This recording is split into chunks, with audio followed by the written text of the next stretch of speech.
tonight. 7 3-pointers for you tonight.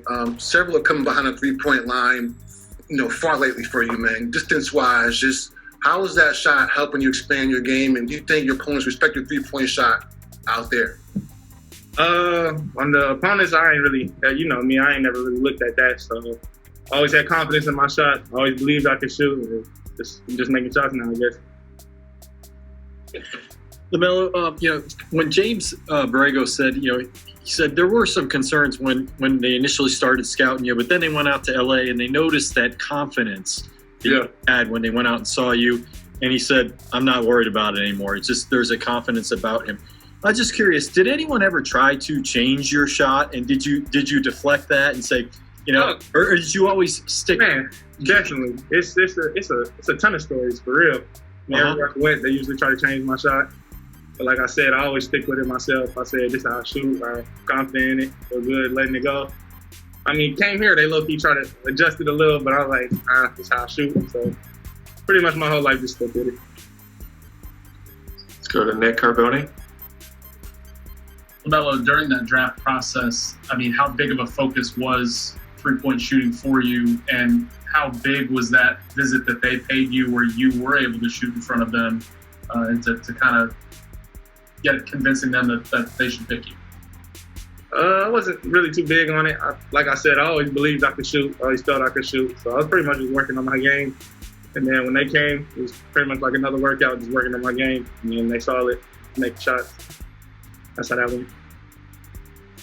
Let's go to Sam and then Richard. Hey, LaMelo, congrats on the win. That's 2 straight games. You guys gave up less than 100, just 7 points there in the fourth quarter. Defensively, I mean, what is kind of driving this team right now where you've been so successful on that side of the ball? Pretty much we just all locking in, bringing a lot of energy. The first 3 quarters, we didn't really get how we wanted to be. The coaches wanted some stops and more stops, but then in the fourth quarter, we all locked in, and that's what happened. Thank you. Thank you. Oh, I'm done? Richard? Richard Walker, CarolinaSportsHub.com. LaMelo, the alley-oops that you threw to Miles had a small margin of error, and yet they seemed to get through the defense. I mean, is that more chemistry, a gamble on your – were you sure they would work? Because there's one that if you watch the replay, it's almost impossible that it got through 2 and maybe even 3 defenders. But like we've said before, you guys have had a chemistry from the start. I mean, did you think there was much risk involved in a couple of those? No, I don't really think we think like that. I mean, it's just me and MB. We got a lot of trust in each other. So usually when I see him rolling, he always tells me you can throw it. And he just does the rest and go gets it. So it's much love. Let's go to Mike Solarte. Hey, LaMelo, what is it about your game over the last week, 2 weeks that is really starting to feel like home for you? It seems like you're really settling in. Is it being able to start? I mean, where are you finding your comfort right now?